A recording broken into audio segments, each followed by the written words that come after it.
So there are risks in buying companies. We all know that. Not every acquisition uh, accomplishes what we would like for it to.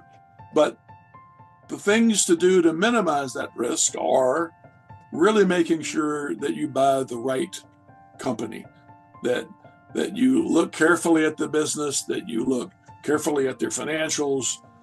Particularly, one of the killers of acquisitions is cultural mismatches.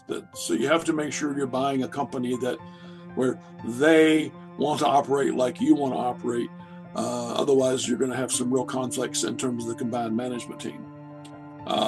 Use of outside advisors to support the acquisition, to do valuations for you, to advise you on who you should buy, and even after you buy them, to do post-acquisition integration. I've seen it so many times. One company buys another company, and they spend all this time and effort and money to buy the company, but they don't really have a post-acquisition plan to make sure that from a systems, HR, IT, customer marketing, that those things aren't integrated and used to the maximum success of the combined company. So those are the things that one has to be careful of and that one has to manage when going through acquisition.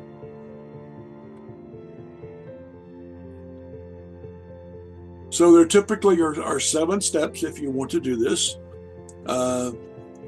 First is really consider what your objective is in doing the acquisition.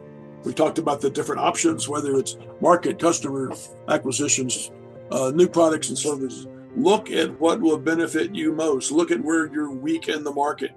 And you can compensate by buying a company that's strong in that market. Perhaps you don't have IT, they have better IT. So in many ways, the best return on your investment is going to find the right strategic fit. So the first step is to figure out where that strategic fit is. Once you've done that, then focus on the strategy that you've selected in terms of what kind of company you want to buy, where you want to buy them. Put together a step 2 formal acquisition plan that's managed and not something done passively, something that has really become a key part of the management team, and preferably even to assign someone in the company that's going to be able to be the project manager on the acquisition plan. Then, of course, once you've identified who you want to buy, you go out and do acquisition research.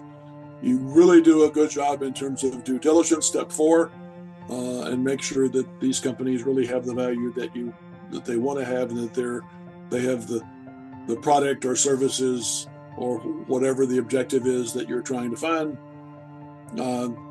You, of course, have to fund it. So step 5 is figure out what your capital strategy is. Do you have the cash to fund it yourself? Are you going to borrow it? Is the seller going to provide some lender financing? In advance, all this really has to be figured out how you intend to finance the deal. And once you've done all that, then you can really look at individual companies and make a informed decision. One important thing is to do what we just did, and that is to do both a pre and a post value analysis. So today I'm worth X, and if I go buy this company and we do XYZ like we think we can, what would the post-acquisition value be? Because that's really the reason that you're doing this, is to substantially increase the value of your company.